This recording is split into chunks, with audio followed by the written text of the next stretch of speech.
Guys, welcome back to creative J. അപ്പോൾ ഇന്ന് നമ്മൾ ഈ ഒരു പ്ലാസ്റ്റിക് ലിഡിനെ നമുക്കൊന്ന് ട്രാൻസ്ഫോം ചെയ്ത് നോക്കാം. ഈ ഒരു വീഡിയോ നമ്മൾ ഷോർട്ട് ഫോമിൽ അപ്ലോഡ് ചെയ്തിട്ടുണ്ടായിരുന്നു. അപ്പോൾ അതിലാരും അങ്ങനെ കണ്ടിട്ടൊന്നും ഉണ്ടായിരുന്നില്ല. പിന്നെ എന്നും പറയുന്ന പോലെ തന്നെ ഒരാൾക്കെങ്കിലും നമ്മളുടെ ഒരു വീഡിയോ കൊണ്ട് പ്രയോജനം ഉണ്ട് എന്നറിയുമ്പോൾ നമുക്ക് അതൊന്ന് എത്ര എഫർട്ട് എടുത്താലും ഷോർട്ട് ഫോം അല്ലാതെ ലോങ് ഫോമിലും കൂടെ അപ്ലോഡ് ചെയ്യാൻ നോക്കും. നമ്മൾ നമ്മുടെ ലാഭം മാത്രമല്ലല്ലോ, കാണുന്ന ഒരാൾക്കെങ്കിലും ഈ ഒരു ഐഡിയ ഉപകാരപ്പെട്ടു എന്നറിയുമ്പോൾ ഒരു സന്തോഷമാണ്. അങ്ങനെ കഴിഞ്ഞ 2-3 ദിവസം മുമ്പ് ചില കമൻറ്റ്സ് അങ്ങനെ സന്തോഷമുള്ളതായിട്ട് കിട്ടിയിട്ടുണ്ടായിരുന്നു. 1-2 പേർക്കെങ്കിലും എൻ്റെ വീഡിയോ കൊണ്ട് ഭയങ്കര ഹാപ്പിനെസ് കിട്ടുന്നുണ്ട്, അല്ലെങ്കിൽ അവർക്കത് ചെയ്യാൻ പറ്റുന്നുണ്ട്, അവർക്ക് ചെയ്യാൻ ഒരു ഐഡിയ കിട്ടിയിട്ടുണ്ട്, അവർക്ക് ഭയങ്കരമായിട്ട് ചെയ്ത് നോക്കാൻ ഇഷ്ടം തോന്നുന്നു എന്നൊക്കെ പറയുമ്പോൾ അത് ഭയങ്കരമായിട്ട് സന്തോഷം തരുന്നൊരു കാര്യമാണ്. അങ്ങനെയുള്ള കമൻറ്റുകൾക്ക് ഒത്തിരി നന്ദി. നമുക്ക് അങ്ങനത്തെ കമൻറ്റൊക്കെ വളരെ കുറച്ച് മാത്രമേ കിട്ടാറുള്ളൂ. സോ അതുകൊണ്ട് വല്ലപ്പോഴുമൊക്കെ ഇതുപോലെ നല്ല കമൻറ്റ് കാണുമ്പോൾ ഭയങ്കര സന്തോഷം കേട്ടോ. അപ്പോൾ ഇന്ന് നമ്മൾ ഉണ്ടാക്കാൻ പോകുന്നത് ഈ ഒരു ലിഡിനെ നമ്മൾ മേക്ക് ഓവർ ചെയ്തെടുക്കാൻ പോവാണ്. ഇത് ഞാൻ പെയിൻറ്റൊക്കെ എടുത്തിട്ട് പെയിൻറ്റൊക്കെ പറ്റി വല്ലാതിരിക്കുന്ന ഒരു ലിഡാണ്. അപ്പോൾ അതിൻ്റെ പുറത്തേക്ക് നമ്മൾ പേപ്പർ ക്ലേ വെച്ചിട്ടാണ് കവർ ചെയ്ത് കൊടുത്തിട്ടുള്ളത്. എന്നിട്ട് നമ്മളത് പൂർണ്ണമായിട്ട് ഉണക്കിയെടുക്കണം. അപ്പോൾ ഫസ്റ്റ് ലെയർ നന്നായിട്ട് ഉണങ്ങിയെടുത്തതിന് ശേഷം നമുക്ക് സ്കൾപ്റ്റിങ് തുടങ്ങാവുന്നതാണ്. ഇതിനെ ഫസ്റ്റ് ലെയർ ഉണക്കിയെടുക്കണം എന്ന് പറയണതെന്ന് വെച്ചാൽ, നമ്മൾ പ്ലാസ്റ്റിക്കാണ് ബേസായിട്ട് എടുത്തിട്ടുള്ളത്. പ്ലാസ്റ്റിക്കിൻ്റെ പുറത്തേക്ക് എത്ര ഒരു പശ വെച്ച് ഒട്ടിച്ചിട്ടുണ്ടെങ്കിലും ക്ലേ വിട്ടു പോകാനുള്ള ചാൻസ് കൂടുതലാണ്. അപ്പോൾ അതുകൊണ്ട് തന്നെ നമ്മൾ ആ ഒരു ലെയർ ഒട്ടിയിട്ടില്ല എന്നുണ്ടെങ്കിൽ നമ്മൾ സ്കൾപ്റ്റിങ് തുടങ്ങുന്ന സമയത്ത് കുറച്ചും കൂടി ഹെവി ആയിട്ടാണ് ക്ലേ അപ്ലൈ ചെയ്യുക. അപ്പോൾ നമ്മുടെ ഫസ്റ്റ് ലെയർ ഉണങ്ങിയിട്ടില്ല എന്നുണ്ടെങ്കിൽ രണ്ടാമത്തെ കോട്ടിങ്ങിൽ സ്കൾപ്റ്റിങ് തുടങ്ങുന്ന സമയത്ത് അപ്ലൈ ചെയ്യണ ക്ലേ അപ്ലൈ ചെയ്യുമ്പോൾ താഴത്തെ ലെയർ ഇങ്ങോട്ട് പറഞ്ഞു വരും. സോ നമ്മളുടെ വർക്ക് ഫുള്ളായിട്ടും ഡിസ്ട്രോയ് ആവും. സോ അത് ഒഴിവാക്കാൻ വേണ്ടിയിട്ട് ആദ്യത്തെ ലെയർ നല്ല രീതിക്ക് ഉണക്കി നല്ല സ്റ്റിഫായിട്ട് വെച്ചതിന് ശേഷം നമുക്ക് മുകളിലത്തെ ലെയർ വെച്ച് കൊടുക്കാം. സോ സ്കൾപ്റ്റിങ് ചെയ്യുമ്പം ഈ ഒരു കാര്യമൊക്കെ പ്രത്യേകം ശ്രദ്ധിക്കുക. ടൈം എടുക്കും, ടൈം എടുത്ത് തന്നെ ചെയ്യുക. അതാണ് എപ്പോഴും നമ്മൾക്ക് കുറച്ചും കൂടെ പെർഫെക്ഷനും പിന്നെ നമുക്ക് കുറേ കാര്യങ്ങൾ പഠിക്കാനും പറ്റും. നമ്മൾ തെറ്റുകളിൽ നിന്നാണ് പഠിക്കുക. അപ്പോൾ നമുക്ക് കൂടുതൽ ഇമ്പ്രൂവ് ചെയ്യാൻ പറ്റും.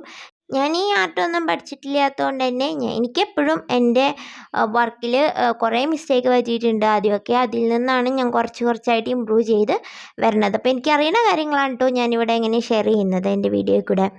അപ്പോൾ ഇതുപോലെ നമുക്ക് ഹെയർ ചെയ്ത് കൊടുക്കാം. നിങ്ങൾ എൻ്റെ ഷോർട്ട് വീഡിയോസ് കാണുന്ന ആൾക്കാരാണെങ്കിൽ നമ്മൾ ഇതിന് മുമ്പ് ഒരു പെയിൻറ്റിങ് ചെയ്തിട്ടുണ്ടായിരുന്നു. പേന വെച്ച് വരച്ചിട്ട് അതിൽ അക്രിലിക് പെയിൻറ്റ് വെച്ചിട്ട് പെയിൻറ്റ് ചെയ്തിട്ടുണ്ടായിരുന്നു ഒരു വേസ്റ്റ് പേപ്പറിൽ. സോ അതിലുള്ള ലേഡിയുടെ ഏകദേശം ഒരു രൂപമാണ് നമ്മളിവിടെ സ്കൾപ്റ്റ് ചെയ്യുന്നതെന്ന് എനിക്ക് തോന്നിയിട്ടുണ്ട് കേട്ടോ. അതങ്ങനെ പ്ലാൻ ചെയ്തൊന്നുമല്ല, ചെയ്തു വന്നപ്പോൾ ഏകദേശം അതുമായിട്ട് റിസംബ്ലൻസ് ഉണ്ടായതാണ്. അങ്ങനെ നമ്മുടെ ഫേസ് സ്കൾപ്റ്റിങ് കഴിഞ്ഞിട്ടുണ്ട്. ഇനി നമുക്ക് അതിൻ്റെ ബാക്ക്ഗ്രൗണ്ടിൽ കുറച്ച് ഫ്ലവേഴ്സും ലീവ്സും ഒക്കെ സ്കൾപ്റ്റ് ചെയ്ത് കൊടുക്കാം. അപ്പോൾ ഇത് വേണമെന്നുണ്ടെങ്കിൽ ഇതിൻ്റെ വർക്ക് കഴിഞ്ഞ് കഴിയുമ്പോൾ നമുക്ക് ഫ്രിഡ്ജ് മാഗ്നറ്റ് ആയിട്ടൊക്കെ യൂസ് ചെയ്യാമെന്ന് എനിക്ക് തോന്നുന്നു. എൻ്റെ കയ്യിൽ അതൊന്നും ഇല്ലാത്തതുകൊണ്ട് ഞാൻ അങ്ങനെയൊന്നും യൂസ് ചെയ്തിട്ടില്ല. നിങ്ങൾക്ക് വേണമെന്നുണ്ടെങ്കിൽ നിങ്ങളുടെ കയ്യിൽ ഇങ്ങനെ മാഗ്നറ്റ് ഒക്കെ ഉണ്ടെന്നുണ്ടെങ്കിൽ ഫ്രിഡ്ജിലൊക്കെ സ്റ്റിക്ക് ഓൺ ചെയ്ത് വെച്ചാൽ നല്ല ഭംഗിയായിരിക്കും, ഒരു യുണീക്ക് എഫക്റ്റ് ഒക്കെ ഉണ്ടാവും. പിന്നെ നിങ്ങൾക്ക് തോന്നുന്നുണ്ടാവും ഇത്രയും ചെറിയ സാധനത്തിനൊക്കെ ഇങ്ങനെയൊക്കെ ചെയ്തിട്ട് എന്തിനാന്ന്.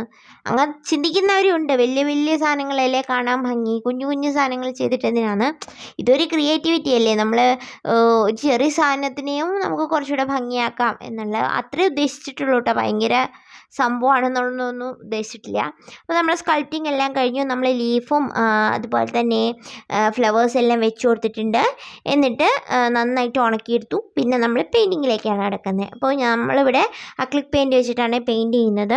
നിങ്ങൾക്ക് പിന്നെ ഇത് സ്കൾപ്റ്റ് ചെയ്യാൻ വേണ്ടിയിട്ട് ഏത് ക്ലേ വേണമെങ്കിലും യൂസ് ചെയ്യാം കേട്ടോ. ഞാൻ പേപ്പർ ക്ലേ തന്നെ യൂസ് ചെയ്യണമെന്ന് ഒരിക്കലും പറയില്ല. നിങ്ങൾക്ക് ഇഷ്ടമുള്ള എന്ത് ക്ലേ വേണമെങ്കിലും യൂസ് ചെയ്യാം. എയർ ഡ്രൈ ക്ലേ ആവണമെന്ന് മാത്രം. എന്താ എയർ ഡ്രൈ അല്ലാത്ത ക്ലേ ഉണ്ടോ എന്ന് അപ്പോൾ ചോദിക്കും. ഉണ്ടല്ലോ, പ്ലാസ്റ്റിസിൻ ഉണ്ട്, ഒരിക്കലും ഉണങ്ങാത്ത ക്ലേ, പ്രാക്ടീസിന് വേണ്ടി മാത്രമുള്ളതും കുട്ടികൾക്ക് മോഡലിംഗ് പഠിക്കാൻ വേണ്ടിയിട്ടുള്ളതുമാണ് പ്ലാസ്റ്റിസിൻ ക്ലേ. അല്ലെങ്കിൽ പോളിമർ ക്ലേ ഉണ്ട്. പോളിമർ ക്ലേ ബേക്ക് ചെയ്ത് ഉണങ്ങിയില്ല. So it is expensive also. ഇപ്പോൾ ഈ 2 ക്ലേയും നിങ്ങൾ കടയിൽ നിന്ന് വാങ്ങിക്കുമ്പോൾ ചിലർ ഒട്ടും ഉണങ്ങത്തില്ല ഞങ്ങൾ വാങ്ങിച്ച ക്ലേ. എനിക്ക് അങ്ങനെ കമൻറ്റ് വന്നിട്ടുണ്ട്.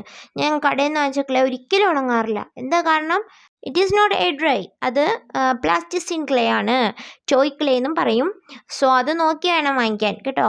അപ്പോൾ നിങ്ങൾക്ക് ഏറ്റവും ബഡ്ജറ്റ് ഫ്രണ്ട്ലി ആയിട്ട് എനിക്ക് തോന്നുന്നു മോൾഡിറ്റ് ആണ് നല്ലത്. പക്ഷേ മോൾഡിറ്റ് പെട്ടെന്ന് ഉണങ്ങി പോകും എന്നുള്ളത് കൊണ്ട് തന്നെ it is N epoxy clay. So അതുകൊണ്ട് പെട്ടെന്ന് തന്നെ ഉണങ്ങും.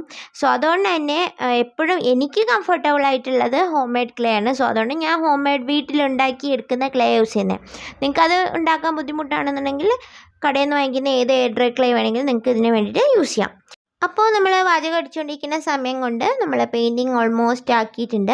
അപ്പോൾ ഫേസ് പെയിൻറ്റിംഗ് ഒക്കെ നമ്മൾ സെപ്പറേറ്റ് വീഡിയോ ചെയ്തിട്ടുള്ളത് കൊണ്ട് ഞാൻ അതൊന്നും ഇവിടെ ഡീറ്റെയിൽ ആയിട്ട് പറയേണ്ട കാര്യമില്ലല്ലോ, അതുകൊണ്ട് അതൊന്നും പറഞ്ഞിട്ടില്ല എന്നേ ഉള്ളൂ. അപ്പോൾ ഇതുപോലെ ഒരു ട്രൈബൽ ലേഡിയെയാണ് നമ്മളിവിടെ സ്കൾപ്റ്റ് ചെയ്ത് എടുത്തിട്ടുള്ളത്. എന്നിട്ട് ബാക്ക്ഗ്രൗണ്ടിലൊക്കെ നമ്മൾ കുറച്ചും കൂടെ ഒരു ഷെയ്ഡഡ് എഫക്റ്റ് എല്ലാം കൊടുത്തിട്ടുണ്ട്. എന്നിട്ട് പിന്നെ ആ ഒരു ഫേസ് ഒന്ന് എൻഹാൻസ് ചെയ്ത് കൊടുക്കുകയാണ്.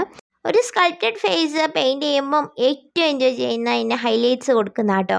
ഞാനിവിടെ പെയിൻറ്റിങ് എല്ലാം കഴിഞ്ഞതിന് ശേഷം കുറച്ച് ഗോൾഡ് ഡസ്റ്റ് എടുത്തിട്ട് നമ്മളുടെ സാധാരണ മേക്കപ്പിനെ ഹൈലൈറ്റ് ചെയ്യുന്നത് പോലെ ഗോൾഡ് ഡസ്റ്റ് വെച്ചിട്ടുണ്ടായിരുന്നു. അതാണ് ആ തിളങ്ങി കാണുന്നത് face. Actually this part is my most favourite parts, just like to apply makeup on our face. അതുപോലെ തന്നെ ഡോളിൻ്റെ ഫേസിലും നമ്മൾ മേക്കപ്പ് ചെയ്യണ പോലെ ഇരിക്കും. എനിക്കതുകൊണ്ട് ഭയങ്കര ഇഷ്ടമാണത്. പിന്നെ നമ്മൾ കുറച്ച് കുറുനിരകളൊക്കെ ഇതുപോലെ വരച്ചെടുത്തിട്ടുണ്ട്.